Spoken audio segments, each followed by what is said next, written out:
You're charged with the offense of unauthorized use of a vehicle. That's a state jail felony. The range of punishment is anywhere from 180 days up to 2 years in the state jail facility and up to a $10,000 fine. Welcome to Elite Justice Network. Calling 2023 CR 0653, State of Texas versus Vanessa Varela. Can I have parties announced for the record for the state? Jason Garrett, Your Honor. Defense. John Winter for the defendant. And are you Vanessa Varela? Yes. Counsel, you received all the discovery and did you review it with your client? Yes, Your Honor. Court will find that the state is in compliance with discovery. Ms. Varela, I'm showing you what's entitled Application for Deferred Adjudication or Community Supervision. Did you review that with your attorney? Did you understand it and did you sign it? Yes, ma'am. Showing you what's entitled True Bill of Indictment. Did you review that with your attorney? Did you understand it? Yes, ma'am. Counsel, do you waive the reading of the indictment? Yes, Your Honor. State, are you proceeding on the indictment as presented? We are, Your Honor. Showing you what's entitled Court Admonishments. Did you review that document with your attorney? Did you understand it? Did you sign it in all the appropriate places? Yes. Did you understand you're charged with the offense of unauthorized use of a vehicle? That's a state jail felony. The range of punishment is anywhere from 180 days up to 2 years in the state jail facility and up to a $10,000 fine. Did you understand?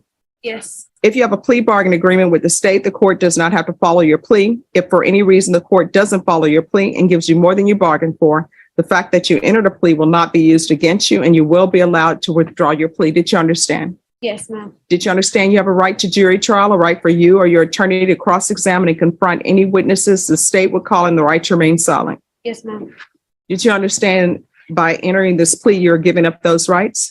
Yes, ma'am. And did you intend to give up those rights and enter into a plea in this case? No, ma'am. Yes. Oh, that's okay.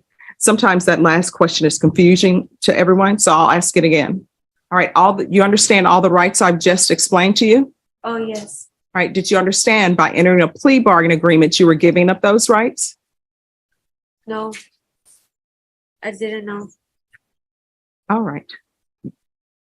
Remember we talked about how you have the right to a jury trial, the right to confront and cross-examine witnesses, and the right to remain Oh, silent? yes. And yes. remember that I said that in pleading no contest, you're going to be giving up those rights, right? Yes. So the judge is asking if you understand that you're giving up those rights. Oh, All right, do you understand that you're giving up those rights? yes. Okay, so I'm going to take it one at a time, okay?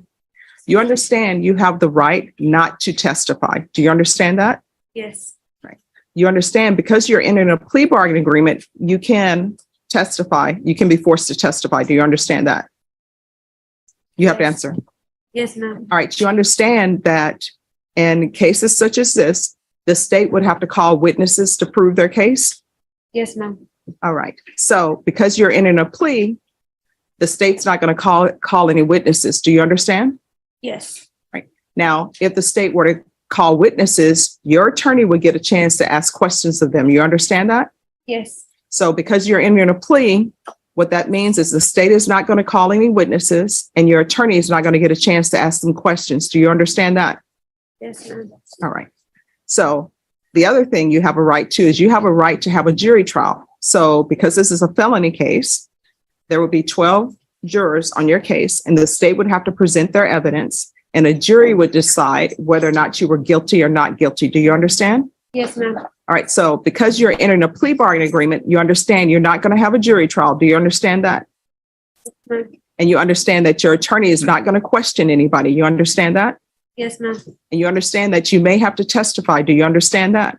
Yes. All right. So do you want to continue with this plea or do you want a jury trial? What's the agreement that we have? Do you remember what that agreement Do you want to is? talk to her some more, counsel? Sure, Judge. All right. So I'll let you all discuss some more. Counsel, did you have a chance to confer with your client? Yes, Your Honor. All right. Do you believe she understands the agreement? Yes, Your Honor, I do. All right. So Ms. Varela, but I have to make sure on the record that you understand, okay? Yes. All right. So I'm going to go through it again. We'll just start from this point, all right? Okay. So you do understand that your attorney has the opportunity to question witnesses. Yes. You understand by entering this plea bargain agreement that the state is not going to call any witnesses, so there's nobody for your attorney to question. Yes. You understand that you don't have to testify. If this were a jury trial, you wouldn't have to testify. Do you understand? Yes. So because you are entering this plea, you may have to testify. Do you understand? Yes. And you understand that you have a right to a jury trial. So 12 people would sit in the jury box. The state would call their witnesses. You understand? Yes. So because you're entering a plea, there's not going to be a jury. You understand that? Yes. So did you intend to enter into a plea bargain agreement in this case? No. Okay. Maybe just ask him. All I right. mean, yes. All Maybe right. just I'm ask. sorry. No. So here's the thing. There's no need to be nervous. There's not going to be a trap door that opens up for you. How old are you? 19. All right. How far did you go in school? 11. Okay. So do you want a jury trial? Do you want to go to a jury trial where 12 people would sit in the box? It wouldn't be the people you see in the box now. It will be just 12 people who don't know anything about your case. The state would call witnesses and your attorney would have a chance to question those witnesses. Do you want a jury trial? No. No, ma'am. Do you want to enter into this plea? Yes. All right. Do both parties, the state and defense, do you believe that she understands the rights that she's giving up, defense? Yes, Judge, and I will say that she was evaluated and she was found competent. All right. State, do you have any objections with going forward? No, Your Honor, I believe in Mr. Hunter has spoken to his client. I haven't spoken to her personally, but I believe that he has gone over with the plea bargain and also he's gone over everything with. Okay, I'm thank good. you. All right. Did you understand if the court were to grant your application for deferred adjudication, if for any reason your deferred adjudication were revoked, the court could find you guilty, sentence you to 2 years in the state jail facility and up to $10,000 fine? Did you understand? Yes. Counsel, has your client been able to provide you with any defenses? Yes, Your Honor. Do you believe she has a rational as well as a factual understanding of the charges against her? Yes, Your Honor. Do you believe she's currently competent and was legally sane at the time of the offense? I do. Ms. Varela, has anyone threatened you, coerced you, or placed you in fear to get you to enter this plea? No, ma'am. Has anyone promised you anything other than the plea? No, ma'am. Are you satisfied with the way you've been represented? Yes, ma'am. Are you a U.S. citizen? Yes, ma'am. Court will find that defendant has knowingly and voluntarily waived her right to jury trial, showing you the plea bargain page. Did you review that with your attorney? Did you understand it? Yes, ma'am. According to the plea, there's a $1,500 fine. The state is recommending deferred adjudication. They're taking in consideration 696,657. Did you understand that to be the plea? Yes, ma'am. Defense? Yes, Your Honor. State? It is, Your Honor. Showing you the waiver of appeal paragraph. Did you review this paragraph with your attorney? Did you understand it? Did you sign it in both places? Yes, ma'am. Did you understand by signing that you're waiving your right to appeal? The only items that can be appealed are written pretrial motions that have been filed, heard, and ruled upon by the court. Did you understand? Yes, ma'am. Counsel, have there been any such motions? No, Your Honor. Outside the agreement, the state is requesting that your deferred adjudication be for a term of 2 years. There be a TAP evaluation and 200 hours of community service restitution. Did you understand those are recommendations from the state and the court does not have to follow those recommendations? Yes, ma'am. Then to the offenses charged, how do you plead? Guilty, not guilty, or no contest? No contest. State any evidence? Yes, Your Honor. State Exhibit number 1 with all its attachments. Any objections? No, Your Honor. All right, state, you may continue to confirm. I'm showing you what's entitled waiver and consent to stipulation of testimony and stipulations. Did you review? Thank you. Did you review that document with your attorney? Did you understand it? Did you sign it in all the appropriate places? Yes, ma'am. Again, did you understand you have a right to jury trial, a right for you or your attorney to cross-examine and confront any witnesses the state would call and the right to remain silent? Yes, ma'am. Did you understand that today the state will be presenting evidence in the form of witnesses' statements and police reports, but most importantly, there will be no live testimony? Did you understand? Yes, ma'am. Court will find that defendant has knowingly and voluntarily waived and consented to stipulation of testimony and stipulations. Court will accept into evidence states exhibits 1 and attachments and review the same. Yes, ma'am. All right, after reviewing states exhibits 1 and attachments, the court will find that there is sufficient evidence to find you guilty. The court will defer finding of guilt as you applied for deferred adjudication. Are we proceeding with sentencing? Yes, Judge. All right, anything you wish to say on behalf of your client? Judge, just that this is her first run-in with the law. As I stated, she was evaluated and found competent.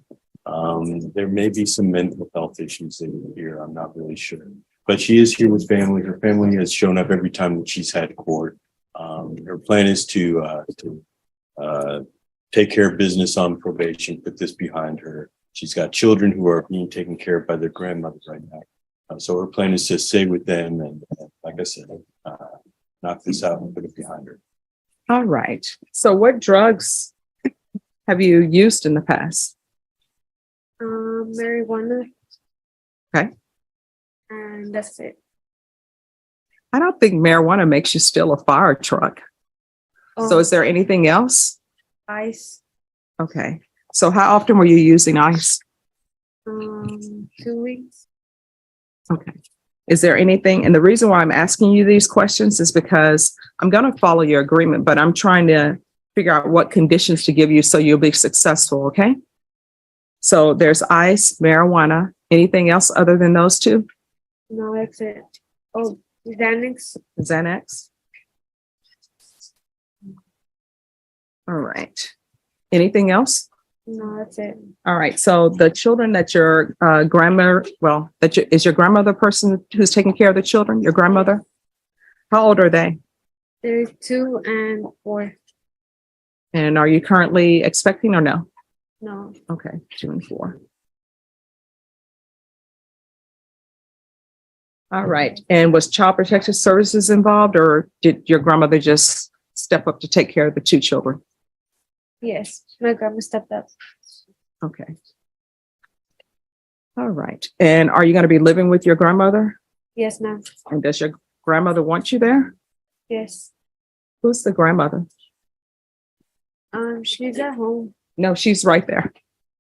All right. Could the grandmother? Sure.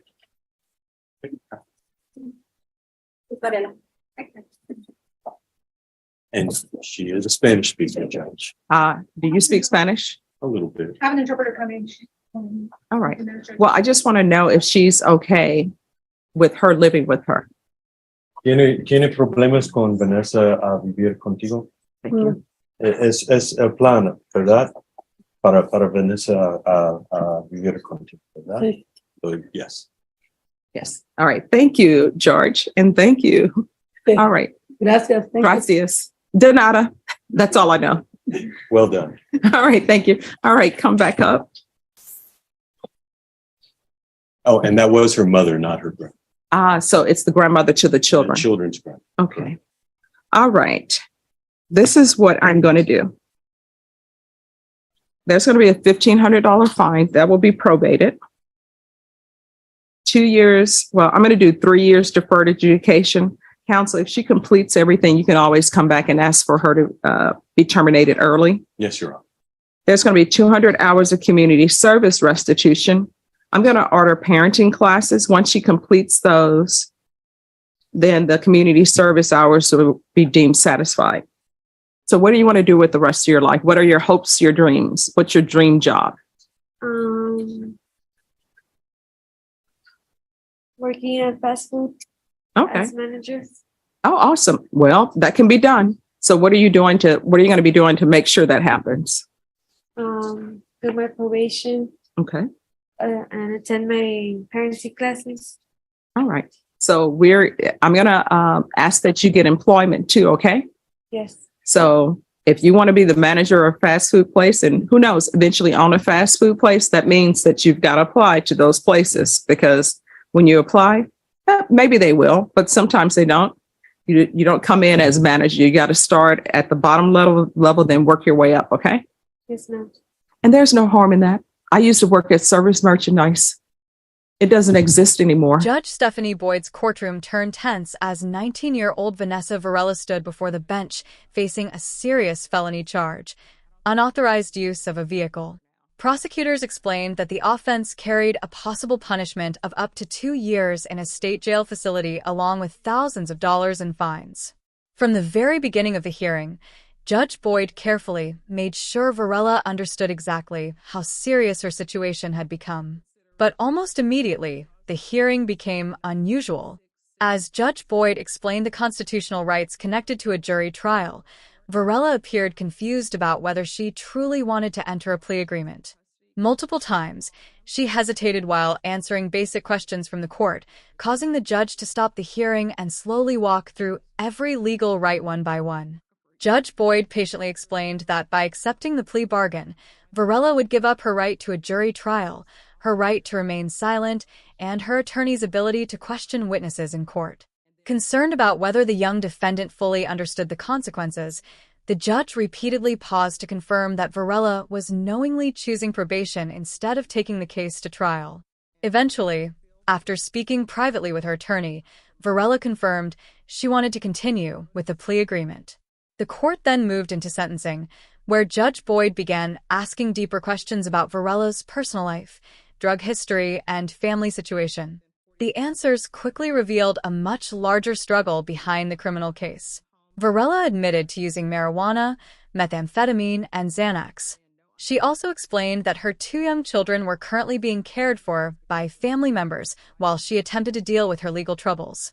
Judge Boyd carefully questioned her about her future goals, employment plans, and whether she truly intended to turn her life around. Instead of immediately sending Varela to jail, Judge Boyd crafted a strict probation plan designed to control nearly every part of her life moving forward. The judge ordered 3 years of deferred adjudication, parenting classes, mandatory employment, drug court supervision, regular drug testing, field visits, counseling, and proof of employment after release. The court also restricted her contact with minors until she demonstrated progress in treatment and recovery. Throughout the hearing, Judge Boyd made one thing clear: this was not an easy second chance. Every condition carried consequences, and any failure could cause the court to revoke probation and impose the full prison sentence hanging over Varela's head.